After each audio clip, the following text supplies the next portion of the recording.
Okay, you ready? Whoa. Ready for a convoluted joke? Here we go. Live from my favorite MSCI pickup line. Ooh. Are you from the Committee on Climate Change? Because you're the only triple C I see.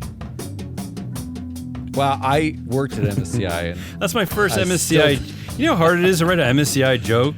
Nobody cares. Nobody knows what MSCI is.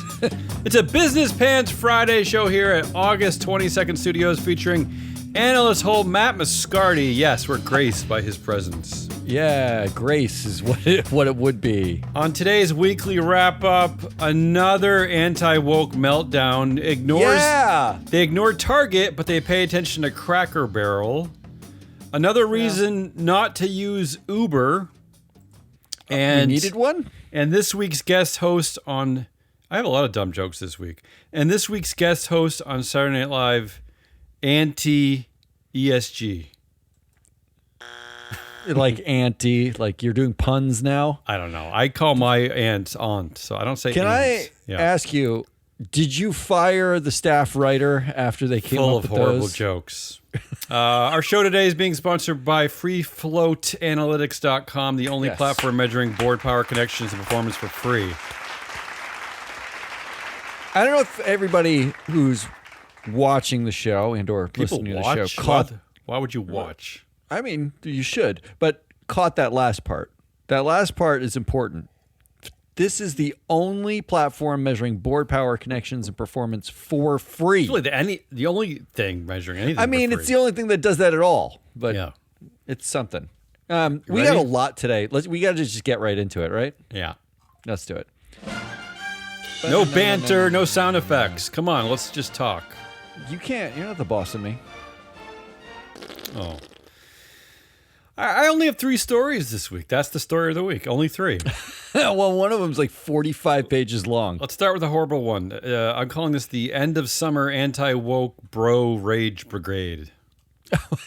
That's catchy. I mean, think about what they've done to themselves. First of all, I mean, they love the summer, and first they took away their ability to get drunk on Bud Light because of some weird anger. I don't know. So they're already sad, and now it's like it's almost fall.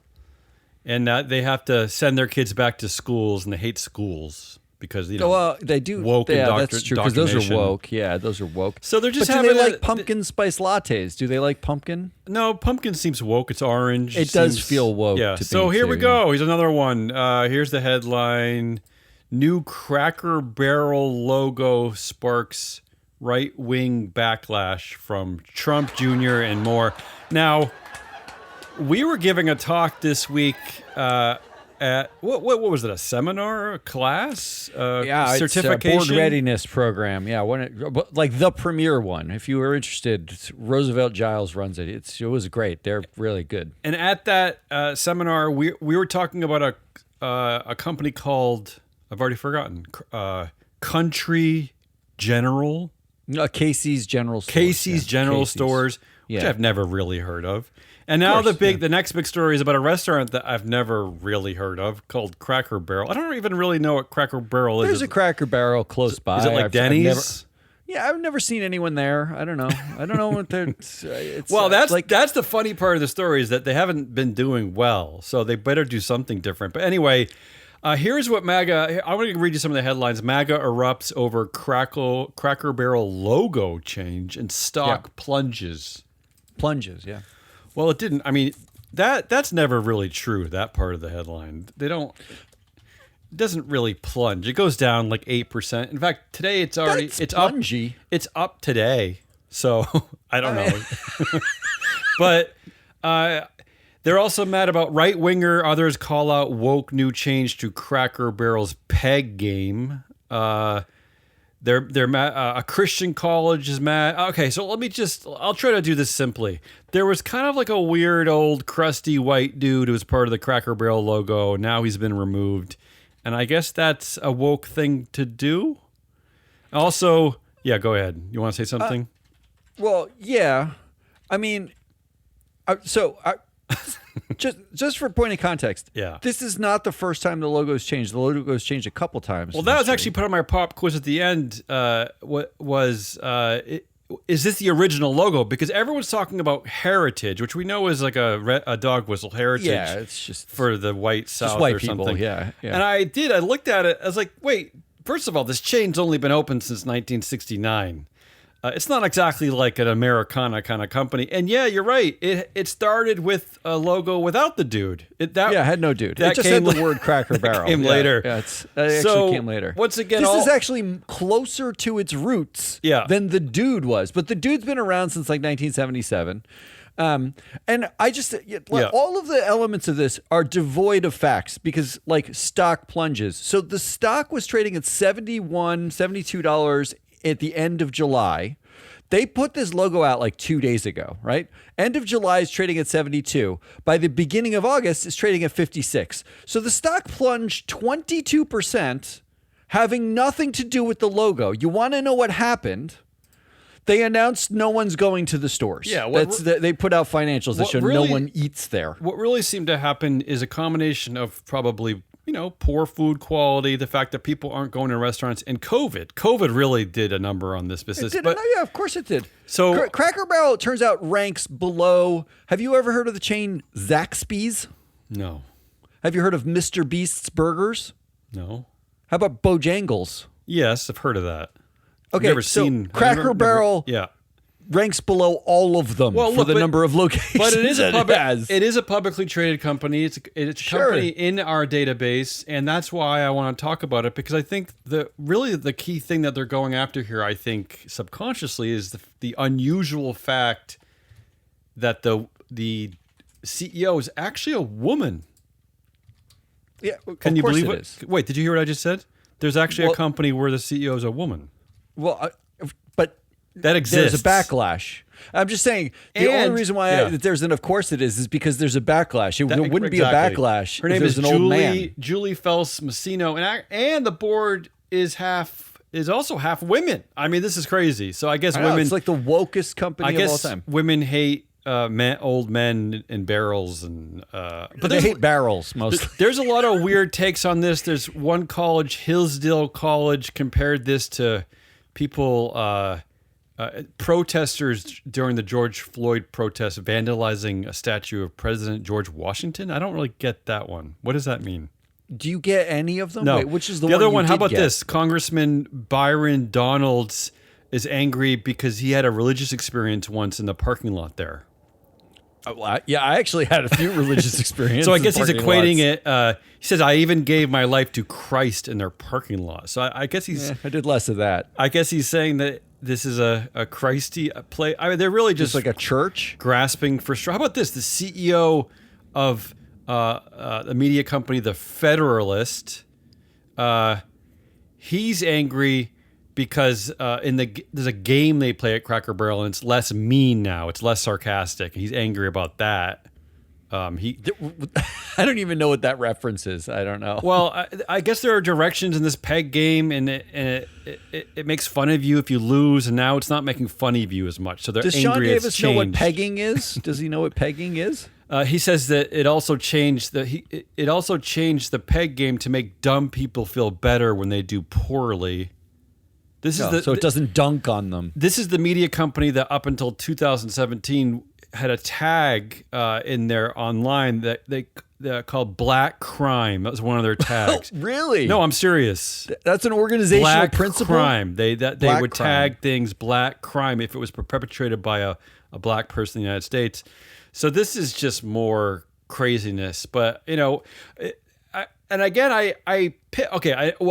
should go down one more rabbit hole. I know you're already bored of this story. I love this story because it's so ridiculous. This is out of foxbusiness.com.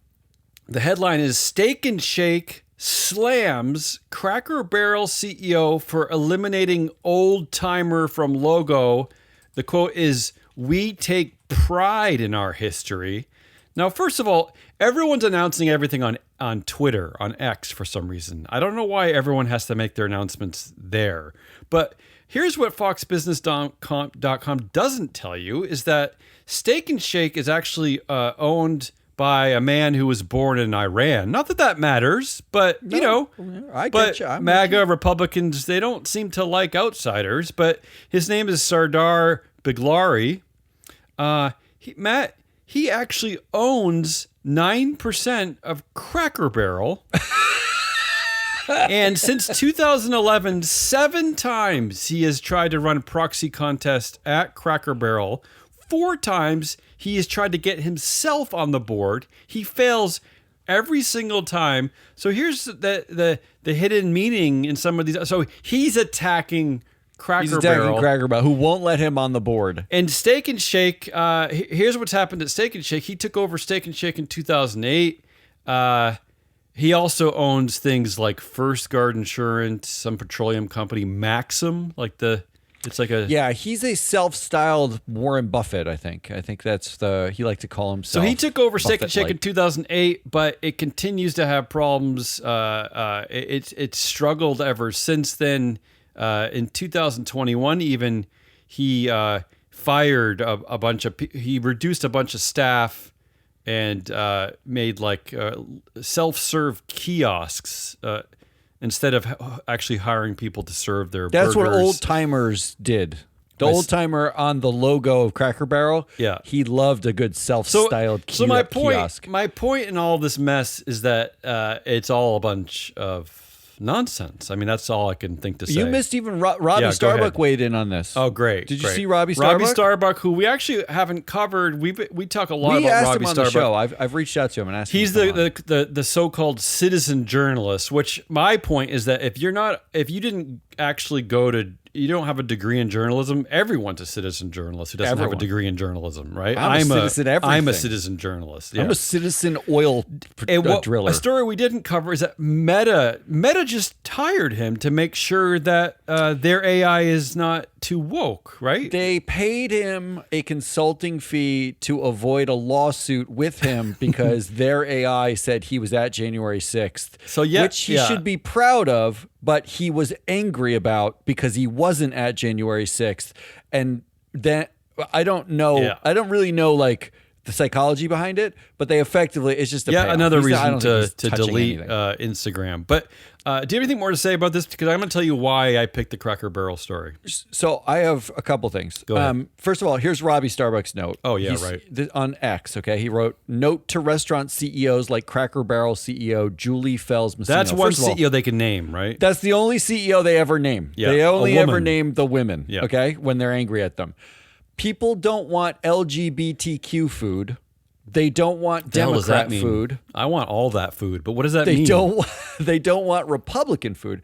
They just want good food and service, and they don't want to fund values they deeply oppose. Very simple formula. That's what he said. Okay? Yeah. But they didn't rebrand the food. What is Democrat food? Changed the sign. Yeah. And they got rid of a picture of an old man. I want to... Robbie, this is a company that needs a turnaround. This is a company that hired her to help the company. Bulgari has been waging proxy contests since 2011 because the company is struggling. This is a company that needs to change. This is my smart data pen. Yeah, okay, so guest traffic decreased 3.5% in 2023 and 5% in 2024. It is down again this year. Sounds like Target. They disclosed in 2023 that 43% of Cracker Barrel customers were 55 or older. Right. This is a chain that is largely built in the Southeast United States, and their customers are literally dying. Ooh. And no one else is going. Yeah. And that is a major problem for them. I'm sure Donald Trump Jr. goes to Cracker Barrel regularly, right? Because he's one of the people that is angry about this. I actually mapped out how far Mar-a-Lago was to the closest Cracker Barrel. It's like a 15-minute drive. Oh, well, that's good. So it's not that bad. Yeah. He probably does go all the time. Yeah. But it turns out that they've changed their logo several times after the spread of a rumor in 2015 and then again in 2021 that claimed that when they changed the logo, it used to be like the old timer, whatever, but they changed it so that it was a little harder to tell like what he was doing, and there was this long swooping thing. The claim was that the word cracker was white people and the swooping line in the logo was a whip, a slave whip. Ooh, that was the rumor in 2015 and then 2021. That was my first thought when I heard of this restaurant, and when I heard cracker, I did think, like, is that like some kind of a play on like a white person from the South? Like, what is that? All I'm saying is that both sides have had ridiculous responses to the stupid logo at a place that no one eats. Yeah. No one goes here. Not to mention that Cracker Barrel has 230 million customers per year. Okay. Starbucks has 100 million customers per week. Right. That's how far the gap is between anyone caring about this and everywhere else. Not to mention that, rebranding is just a part of everything. I mean, Cracker Barrel, and as I pointed out, it started off with a different logo. It hasn't even been around that long. All right, but let me a few other end of summer anti-woke bro rage brigade moments here. Bro rage brigade. I guess they're mad in Ohio. They're mad at Kroger. Go woke, you go broke, because they have LGBTQ plus policies. That's a good old fashioned one. How about this one? Trump, President Trump is calling on Federal Reserve Governor Lisa Cook to resign. Who's Lisa Cook? You might wonder. She's an American economist. She's the first African-American woman and first woman of color to sit on the board. So there you go. That is the target normally, right? Target on. Look, we talked about, like, it's bro rage, and we talked about bro IPOs, bro POs last week. It's the war on women. It's just like the ongoing it's war the on fake women. meritocracy where they don't release the data to prove their own merit. They don't quantify what is the meritocracy. They just go after people who aren't white, or they yell at female CEOs for changing logos at a struggling restaurant chain. Where, like, I don't understand it. All right, so the logo isn't, and they're claiming this has something to do with diversity. The logo. Okay. Yeah. Go ahead. What are you talking about? Did you even see the logo? There's nothing like the new logo is just the words. It's a horrible mustard yellow. Is mustard yellow woke? Is that the problem? They better do something anyway, because that logo might actually turn off half of America. You might be better off just making it neutral. I don't know. Anything I don't want to go anywhere with an old dude in a about? Barrel. That doesn't really sound appealing to me. But angry about everything. But here's the awkward thing: is that the much bigger, more important American brand in the news is Target. Now, the awkward thing here is that everyone seems to be blaming Target turning its back on DEI for its problems, right? Yeah. But they're not weighing in on this. They're not weighing in on this. First it was woke, and then they flipped because of citizen journalist Robbie Starbuck or something. But I thought it was go woke, go broke, but Target is suffering because they're not woke. No, see, this is the nice cloud cover of the political ping pong,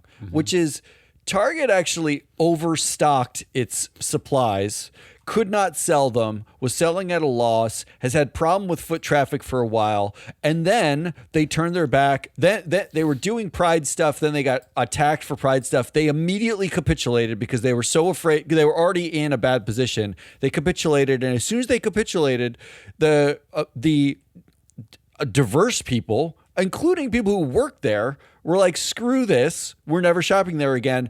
Target not recognizing the fact that most of its customers happen to be cool with them having diversity and pride merchandise, and they didn't care. Anecdotally, most of their customers were people who didn't want to go to Walmart. They didn't feel comfortable at Walmart for a variety of reasons. In fact, even I told this story also at the seminar that when I decided to get a membership at Costco, I told this story, and they said, we have had several people signing up telling us this is the reason why they're signing up. Because they're leaving Target because they don't feel welcome at Target anymore. So, yeah. So Target did a great job of hurting itself after it mismanaged itself. Yeah. Right. So, okay. So let me get to my second story of the week, and that's Target, because I just thought, like, it's funny that they're ignoring the Target story, but they're seizing on this stupid logo at Cracker Barrel. But here's what I want to focus on Target. So the story being that and I'm calling this succession theater. All right, succession theater, which is my favorite kind of end of the summer theater. I love going to a good succession theater. Target CEO Brian Cornell steps down after 11 years as sales continue to drop. Now, I irritated Matt in our pre-production notes because I copy and pasted a huge swath of headlines that come into our Feedly feed. And Matt, I don't know how many are there. Over 100, maybe 150. And I'm going to read you. I'm going to read XXXUU. Yeah, I'm going to read some of them. CEO Brian Cornell steps down after 10 years. Brian Cornell will step down. Target CEO to step down. It's just stuff like that. 132 of them. That's how many there are. But they're all slightly different. But here's my point. Succession theater, right? I have to scroll all the way down in the end, and I want to actually call her out. Jordan Holman. She is a reporter at the New York Times. She is the only one who got this right. The only one. Because her headline reads, "When the CEO retires but won't go away." Yeah. She's going to talk about an executive chair? Yes, Target is the latest. She says Target is the latest company to keep a replaced CEO around as an executive chairman. Does having two top dogs make sense? And thank you, Jordan, because that's my only point here. Brian Cornell is not leaving Target. He's not going anywhere. In fact, he's not even staying just as a chair. He's staying in an executive role as the chair. He still leads the agenda at that board. And the worst part, although I know we disagreed about this last week, is that they're taking an insider. They're taking someone who's worked alongside Brian for over a decade, who's been at the company for 20 years, the COO, to be the new CEO. Nothing's changed. Of course it hasn't changed. I mean, maybe this new COO, forgive me, I don't have his name. No, it's Michael Fidelki. Yeah. Maybe he's a renegade. Maybe he's a breath of fresh air, which I doubt. But I saw his picture. Definitely renegade. What the hell is changing here? I mean, Brian Cornell's not even gone. And how the hell did 200 headlines miss this? Because I opened the filing at Target. They filed this at the SEC. You have to file all these changes. There's like 3 sentences. And the last sentence is that Brian Cornell is staying on as an executive. So how do you miss this? I don't really understand it. But anyway, that's my second story of the week. They do a lot of, they gloss over the fact that when you're executive chair, you are paid a salary and bonus from the company. Usually the same. Generally larger or the same size as the CEO that comes in. You're still one of the top 5 named executive officers. Daddy doesn't go anywhere. Daddy runs the agenda at the board meetings. I mean, it'd be like, it's an insanity to say that he's retiring, he's stepping down, he's not. And he's surrounded by 11 years of directors that he has helped to handpick. And he's failed miserably at the job of understanding Target and its customers, right? Yeah, it's nuts. So that guy doesn't lose his job. He doesn't even resign in disgrace. What are we doing? Well, but I do give credit to the New York Times. I'm actually surprised that it was the New York Times. They are the only one to get this right. And finally, the third story of the week is there's a lot of CEO pay stories this week. So I'm gonna cite that. The headline from The Guardian. CEO to worker pay gap, that's the CEO ratio we talk about all the time, surges to 632 to 1 at US's lowest paying large firms. So this is a study that looked at the 100 companies in the S&P 500 with the lowest median pay. They say that pay increased there by an average of nearly 35% over 5 years. A few other headlines also this week. FTSE 100, FTSE 100 CEO pay rises for third consecutive year, hitting record high. CEO pay at top U.S. companies accelerates at fastest pace in 4 years. And then I like this other one. Starbucks CEO tops list of sky-high executive pay packages. And then this other headline, Starbucks CEO is ditching a merit system and giving all salaried staff a flat 2% pay raise instead. This guy gets one of the most absurd golden hello pay packages we've ever seen, about almost $100 million. And he was allowed to have a private jet flying him into the office for a while. Good. Look, I'm glad you brought this up because he's giving salaried staff a 2% pay 2% pay raise. This is one of my assholes of the week. This All right, is fine. So that's options. my third story is more good reporting on CEO pay is going bonkers. It's just going bonkers. Yeah, well, I mean, I'm glad they're finally getting to keep the pace of like. inflation. They've been underwater for so many years. It's my three really stories. hard. I can't Only choose three the this CEO week. pay Only one. three. Yeah. I can't choose the CEO Why? pay one because it's like an ongoing story. It's been going forever. What about like, Succession Theater at Target? Succession That Theater? one is interesting, but really, the version of the story that you picked out is that the New York Times is the only one that got it right because I like that. he's not going anywhere. Well, it was a black woman, a reporter. Yeah. I have to choose bro rage, like the bro End of PO and summer. bro rage. Yeah, like there's no Bud Light, bro rage. I don't understand you guys know bros run everything. They're like, it's less than 12% of the Fortune 500 companies have a female CEO. In many cases, you have like Rosalind Brewer cases where they're the CEO at Walgreens, but not actually because there's an executive chair who owns 12% of the stock. Like there's so many cases. You run everything. What are you so upset about? What are you raging about? Damien just covered the fact that every IPO basically has no women anywhere to be seen.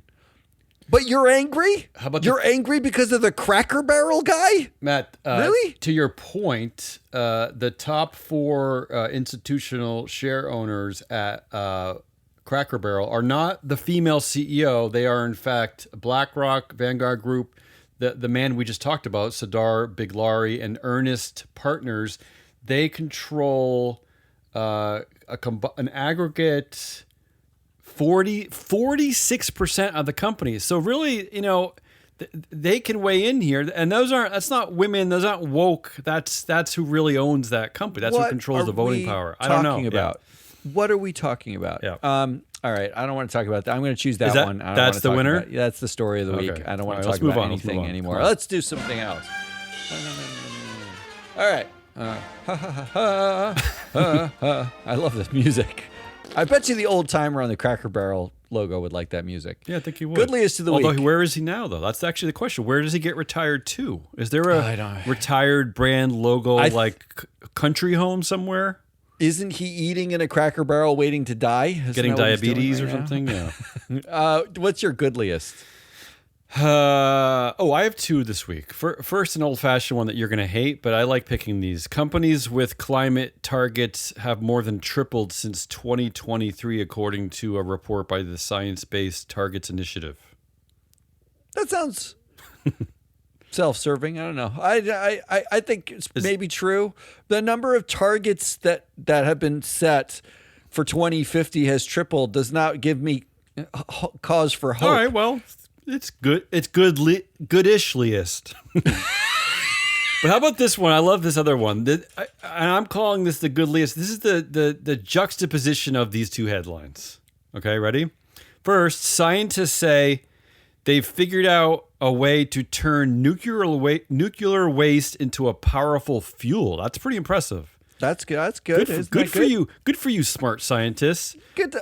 If only we paid you something. But then this second one, scientists cannot figure out why just walking in nature appears to quickly heal your brain rot. Oh, I like that they can turn nuclear waste into fuel. But they can't figure out why not looking being at a tree stuck to your phone is depressing. Like they can't figure out why we're all depressed staring at our screens all the time. That's good. Maybe they do the research on a screen. I think what they're saying is take a walk. Go take a walk. I have 2. Yeah. One is your neck of the woods. Ooh, good. You probably heard of this. Yeah. I'd never heard of this. I have. Why shop in Maine? The Library of Things has it all. Yes. So I know about this. tell me about the Library of Things. I didn't know this existed, but you could take out like an electric lawnmower from the library? Well, it's not just the library thing. I told you that even in my neighborhood, we share tools, like we share snow blowers and lawnmowers. But there's the city next to me, South Portland, they too have their own. It's a sort of a library where you can go in and get tools. You can get like power tools, pressure washers, that kind of a thing. It's not just this one that you cited. I don't know if it's just a main thing, but I've seen this Is there like a membership cost? I only read the headline because it's Goodliest of the Week. Like it's just. So to me, this sounds like I would never buy anything. Yeah. If I could go to like a place 3 miles from here. You have a pretty good tight-knit community in your neighborhood. You could start that initiative with tools at least, right? Idea. I mean, isn't that fabulous? Because as you know, why does a neighborhood need more than one lawnmower? In fact, it'll cut down on the noise, right? If you only have one, like, I know you hate electric the lawnmower noise. That's like your... It's like your personal deep hatred. Well, I don't know. When my neighborhood started doing it, I couldn't believe that we hadn't thought of this earlier. It's like, why are we all buying these things? But it's a great idea. I might start it here. And the other one I found, and this might be the Goodliest of all time. Yes, I'm voting for this one. Lyft co-founders depart board, convert Class B shares. Yeah. Is this the greatest dictatorship in modern history? Well, did you look into this? What did they have sunset provisions? Was this codified, or did they just do the right thing, or what's happening? They agreed to do this 2 years ago. They didn't have it in the provisions initially, right? Yeah. So this is a company, Lyft. So in case you don't know what happens at these companies, the co-founders of these companies, and this is something we cover all the time, they're fake public companies. The co-founders generally own all the voting power. I think when Lyft actually IPO'd, they owned something like 90 or 85% or 80% of the voting power. They've steadily converted over the years into, and the reason why is because they have B shares and everyone else has A shares, and the B shares had 10 times the voting power of an A share. The co-founders here steadily converted into A shares, and now they're actually stepping off the board. They have 30% of the voting power right now, or as of like a week ago, and now they're going to have, as part of the conversion, 2% this is of just the voting crazy. power. Like, is this an April Fool's joke?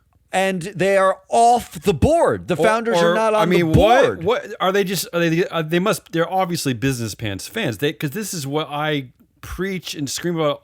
This is what I think should happen to all these companies. I want to go buy Lyft shares like now, because a great thing. Notice over the years that we have given you 17,000 reasons never to use Uber, but we don't dig up those stories about Lyft. We don't find the same controversies at Lyft. Do you want to know what the market thinks of them getting rid of their B shares? I'm afraid of this one. So here's the craziest part. Yeah. Capital markets seem to be like there are more dual class shares coming out. We saw 2 that have 1,000 to 1 votes in the last 2 months, right? Like more and more IPOs, they're just doing dual class. There's no rights for shareholders. And the markets have been like, well, I guess it's just what it is now. But when Lyft's co-founders gave up their B shares, there's no more B shares at the company. They reduced from 30% to 2%. The stock in the last last day jumped when they announced it has jumped 5%. Right. The market said the company is now more valuable because we have rights, and because they added an old white man to their logo sitting by a barrel. That actually helped the stock. That did help them. It did help them. I love that story. We're going to cover this more next week because I'm sure there's more to say. That's how. I did notice that both John Zimmer and Logan Green, they did graduate college. Could that be part of it? Oh, did they go to Stanford? They did not go to Stanford. No. Wow, maybe that's it. Maybe it's really they got. This is just shocking, but this proves that they finished that ethics class that Zuckerberg could not get to. To all you bro babies, because part of the reporting, so we've had some good coverage of our bro IPO story this week. Part of what they left out is that a lot of these companies are controlled by dictators and by people who have dual class shares. But here's proof that at Lyft, a very successful company, is that you don't have to do it. It's not a requirement. Look, you don't have to do this. I know you're worried about whether or not the co-founders of Lyft are going to be okay. Like, how are they going to land on their feet? I'm definitely Their shares worried. are still worth, it's a paltry amount, but it's $144 million. Oh, that's it? That's all it's worth. Yeah. I think they're going to be fine. So there goes that 18th house in Cape Cod. They have to sell the 18th house. I mean, they're a little upset that their bunker in Kauai can't be as big as Zuck's bunker in Kauai. Yeah. But Zuck owns the actual Cape Cod. Yeah. Honestly, I want to reach out to them now that they're off the board, they're done. Amazing. And say, like, join the show, talk about, like, just take over the show. Just take over as hosts. No one wants to hear from us. They can hear from them. What's the mental process that goes from being a pure dictator to being a basically like, we've done our job. It's like the market can benefit from this. Let's step down. Like, imagine that. Imagine that. It's fabulous. All right. Let's stop being so happy and bring us down. I'll bring you down. It's Assolius of the Week time. All right. Come on. Make us suffer. I'm feeling good after that. Make us suffer. Well, I'm going to start at the last of mine because you already mentioned it. The hollowing out of the corporate middle class, and it's Starbucks, right? Yeah. You mentioned Starbucks. That's 2% raises for corporate workers. My favorite corporate governance, favorite drug company, Starbucks. Here's a quote from Brian Niccol, the new-ish CEO. He's going on a year now. CEO. He used to sell burritos. Now he sells lattes. A different drug. Yeah. He said, quote, "We need to carefully manage all of our other costs. We need to carefully manage our costs." Yeah. Starbucks also said they're going to lay off 1,100 corporate workers early in the year. Yeah. In July, they offered buyouts to some workers and said it would step up in-office requirements, like return to office. They were doing 3 days a week in office. Now they're demanding 4. And actually, from May earlier this year, the Starbucks and unionized baristas were in a wage standoff. They still have not agreed after 2 years to wages with baristas. So much so that the National Legal Policy Center filed a shareholder proposal this year demanding a report on the risks of capitulating to the unions. They wanted to know, like, Starbucks, how much shareholder value. They actually tried to frame it as a human rights risk, the human rights to the employees who weren't unionized and what the risk was to them. It was great mental gymnastics. And then you juxtapose it with this story. Starbucks CEO Brian Niccol awarded $96 million pay package after 4 months on the job. He had to stay he started in August or September of 2024. He stayed until January, and he guaranteed himself $96 million for that. He also, as part of that package, just as a reminder, got use of the Starbucks aircraft to travel between his home in LA and Starbucks headquarters in Seattle. He got up to I'm sure his kids really needed him around every day. He got up to $250,000 in personal non-commuting travel per year. That's in addition to the aircraft. So he could spend in addition? So that's a lot of magazines and candy for the airplane? I don't understand what that is. He got $250,000 in personal non-commuting travel per year. This is the same guy who said we need to carefully manage all of our costs? That's the same guy who said we need to carefully manage all of our costs. And this is the guy who's been deemed a genius because he sold burritos to a country that is addicted to burritos. I mean, Matt, we're I don't know how he did it. We're Gen Xers. Americans have been addicted to burritos since at least the 90s. I mean, late 80s, right? I mean, it's like, is that a hard company Chipotle? That's a difficult to sell? Burritos? Just so we're clear, coffee? Burritos? This is difficult to sell? They're not doing well. So yeah, apparently it is. Yeah. It's expensive now. That's the 1,100 people that they said they were going to lay off. If Brian Niccol got paid $96 million and instead of taking it, gave it to the 1,100 workers, they would get $87,000 for the year. Wow. Would you have to lay them off anymore for $87,000 each? Yeah, but it's not like they have families and tuition and mortgages and all that to pay. Unbelievable. So the hollowing out of the middle class. All right, what else you got? Starbucks number.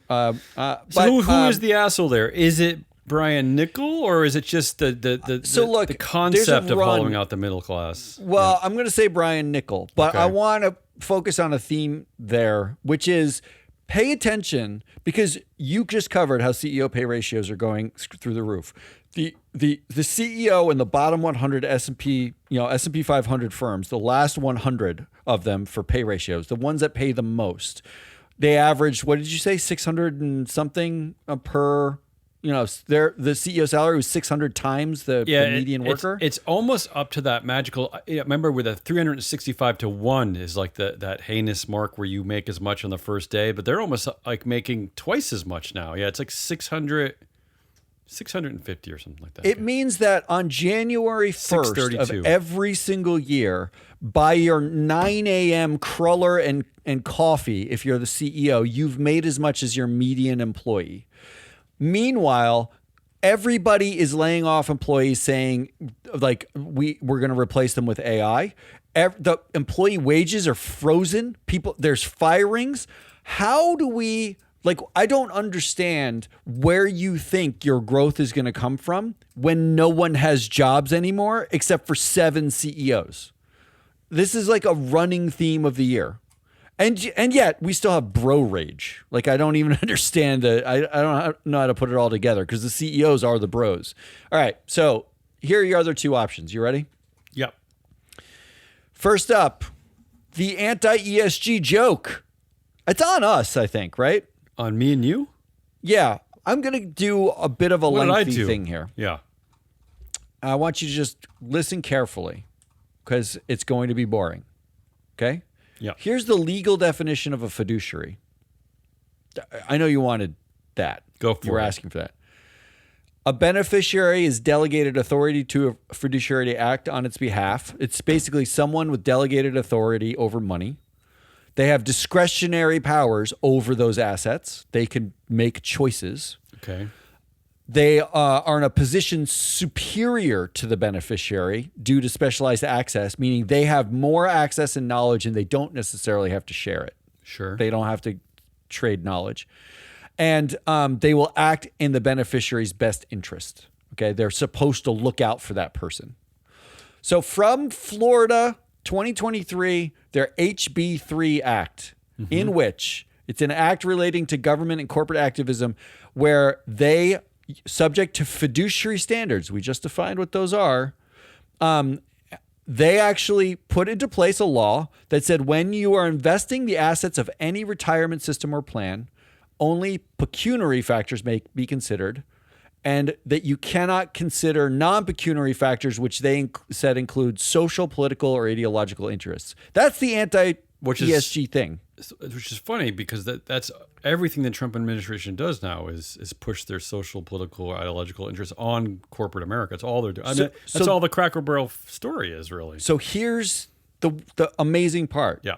That law, and I only picked them, there are laws in about a dozen states right now that mirror this law. That law applies to, quote, obligations of the United States or obligations guaranteed as to principal and interest by the government of the United States. It turns out that the Treasury securities, this applies to, right? If you are managing Treasury securities. So when I read this headline, I thought, why can't the Treasury be sued now by Florida for violating its anti-woke law? What's the headline? The headline is White House reportedly launches a scorecard rating of 500 plus companies on Trump loyalty. So they have their own ESG rating, their own MSCI.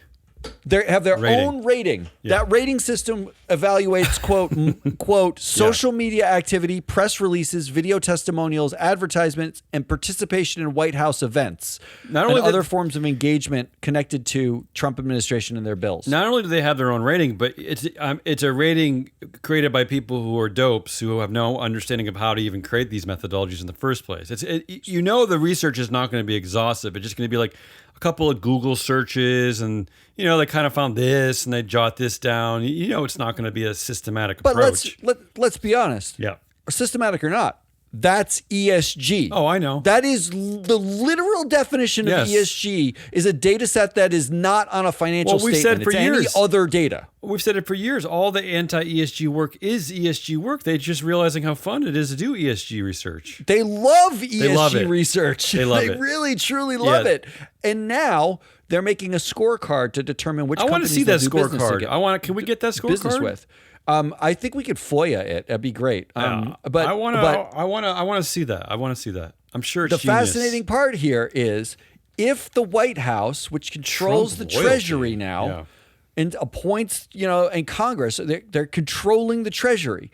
If they have a scorecard that has non-pecuniary factors that determines who they're going to do business with, can Florida buy treasuries? Can they work with the Trump? The Trump is actively discriminating against certain companies. He is picking companies against and for, which is the definition of what Texas and Florida and Louisiana and Oklahoma, they all pass laws saying you can't do that. You can't discriminate against our companies. So if the Trump administration doesn't like an oil company because they aren't loyal enough to him, does that mean that Oklahomans can sue the Trump administration and they're not allowed to buy treasuries anymore? It does mean that, yes, but can we retire this category now for how stupid it is? It is. It's mind-blowingly as dumb. We say over and over and over. It's just pure theater. It's just pure. It's ESG, mind-blowingly dumb.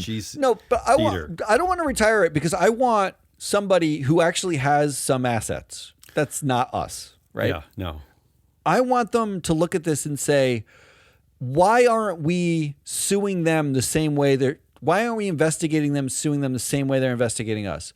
If you literally have a scorecard of companies, you're out there saying ESG is a social credit system. This is literally a social credit system. This is they're not even looking to see if the company is good at anything, whether or not they're innovative, whether or not they have employees and they actually take care of their stakeholders and their constituents. No, what they're worried about is, did you say enough times you love Trump's and his bills? That is the definition of a credit system, right? It's a loyalty test. If you've got an actual scorecard on a piece of paper somewhere, that's flat out fucking suable. They're suing you for the same shit. Sue them for it. Somebody, please. I'm begging you. Okay. All right, so that's it. That's asshole number one. Yeah. Asshole number two. Wait, we're only at one? No, that was two. No, that was number two. Asshole number three. And this one's a recurring one. Yeah. It's just the free speech dictators. Go ahead. Because I just can't get over these assholes. Go ahead. Meta spent $27 million protecting Mark Zuckerberg last year, more than any other CEO. I guess people don't like Mark Zuckerberg because that's a lot of money to protect him. I know where it's going. It's going to the bunker he says he doesn't have. That's basically a lot of it. Google to pay $36 million in anti-competition fines. Another dictatorship. Sure. Coinbase CEO says he watched famous speeches to psych himself up before banning politics at the company. What the hell does that mean? Well, first of all, what nobody knows what he's talking about because he didn't say which speeches. So, I'm kind of afraid of which speeches he watched. But he did cite Singapore's prime minister. See, I'm already his afraid. Speech, responding to labor unrest at Singapore Airlines, and he basically said he had a set of balls on him. Well, also a version like that. He also said he took inspiration from one of the single most heinous moves against American labor in the 20th century. He said he took inspiration from President Reagan's famous decision in 1981 to fire more than 11,000 striking air traffic controllers. One of the darkest days against American labor. You're not firing people who make burritos. He fired air traffic controllers because he didn't want them to unionize. Which we still don't have enough of to this day. Yeah, this is what he took inspiration from. And then these headlines: Trump may further redefine U.S. capitalism with an Intel move, because they are talking about taking a 15% stake in Intel. And Trump said, Trump didn't say this, but this is the headline: come to America and lose $1 billion. Trump drives new offshore and wind losses. He does not like windmills. He's been anti-windmill for a long time because of birds. Because he's pro-oil? Is that he's pro-birds. No, he pro-oil. keeps talking about killing birds. Yeah. Whatever. Meanwhile, they're like drowning the birds in oil and he doesn't pollution. Like birds, it doesn't matter. Come on, stop. And there was a study out of MSCI. This is what triggered me. Oh. Shout out to MSCI. Look at you, kissing ass. The study, it was a blog post. It was called How Ownership Can Shape Outcomes, that showed that dual-class dictatorship companies actually underperform regular companies, even when you control for other aspects. But we put up with these fucking dictators everywhere. Well, they underperform because we think we've got FOMO, we're going to miss out. I hate it. They only underperform because I shout at them all the time. By the way, while we're talking about MSCI, we don't talk a lot about MSCI, and I know you already know this, but we're talking about the anti-ESG movement. Can I just at least laugh out loud that MSCI, they changed their podcast from ESG Now to Sustainability Now? Do you know this? They changed the name. I know that. I don't know. Yeah, they can't. They're too afraid of they can't say ESG. This is their version of like quieting down DEI and like not talking about it. And I think they were worried that I think it's humorous. Citizen journalist Robbie Starbuck might take aim at them. Yeah, I mean Sustainability Now. That's gonna confuse people. I'm so confused. Yeah, I'm so confused. I don't know what that's about now. Yeah, well, ESG reeks of like women, and sustainability reeks of what peat moss. Bankers? Yeah, I don't even know. All right. Those are your options. Your options are Starbucks and the that was confusing. This is a confusing assholiest this week. Anti-ESG joke, which we can finally maybe put to rest. Yeah, I'm not picking that one because that's the dictators, evergreen. Free speech dictators. Well, what you have here are two very evergreen topics: the anti-ESG world and the free speech dictators. I'm just going to go right to the bottom. I'm going to go right to CEO Brian Niccol because we're talking about CEO pay up at the top of the show. I'm just going to pick that one. That's good enough for me. What do you care? It's not, I don't up care to you either. Yeah. All right, let's finish out the show. Headlines, winners, predictions. Because the secret subtext of the show, Matt, is that, yes, I vote on the assholiest of the week, but clearly what you're saying is that they're all assholes. That's what you're really saying. That's the winner. The real winner is all of them. The whole show is a joke. It's all meaningless. All of our game shows are meaningless. I don't tell anyone. All right, headliniest. Headlines, winners, predictions. Headlines? Yeah, I got two. First, I like this one. Walmart may have sold radioactive shrimp. Ooh. I never like to read that headline. Yeah. How about this one? This encapsulates our plight here at Free Flow Analytics the best. This is I just love this. I love that. How much of a struggle it is for us to get our ideas and data and research and analytics out there for corporate directors. But how about this headline? 10 candidates will vie for 4 open seats on USA's swimming board of directors. So, wow, it sounds like a real So vote. even the USA's swimming board of directors, I don't know how that is. Even they actually have a democracy picking the right candidate for their board. But in our world, you can't even vote no on someone that... in fact, Matt, there are still plurality director voting standards where if they get one vote, that's what's considered a re-election. If they just get the most out of everyone up for election, you win because it's an uncontested election. So if you just get one vote, you win. I'm sorry. We covered in Proxy Countdown this year fake incumbents, which were these directors that were put onto boards less than 30 days after the annual meeting. There's no better way to circumvent democracy than to be appointed to the board for effectively the full term. You're appointed to the board a day after the annual meeting. Not only you're appointed to the board, but there's not even a contest. You're not even... It's a joke. Yeah. All right. What do you got? Joke. What are your headlines? All right. I got 2. First, one that I hated. This is the headline I hated. forests in certain areas of the world can add to global warming. Oh. They're now saying that planting trees may not be the answer. The Trump administration? Who said that? It was like a peer-reviewed article in Nature. I don't know. I'm a plant a lot of trees guy, and now they're saying like that might make global warming a little worse depending on where it is. I didn't like that headline. I don't like that either. I don't like that. And then this one.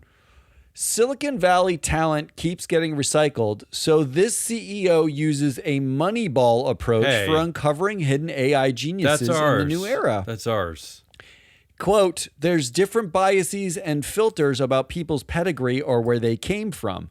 But if you could truly map all of that and just give credit for some people that maybe went through alternate pathways, then you can truly stack rank. That's what Alex Bates, founder and CEO of AI executive recruiting platform Hello Sky, told Fortune magazine. I was angry because that's us. Yeah.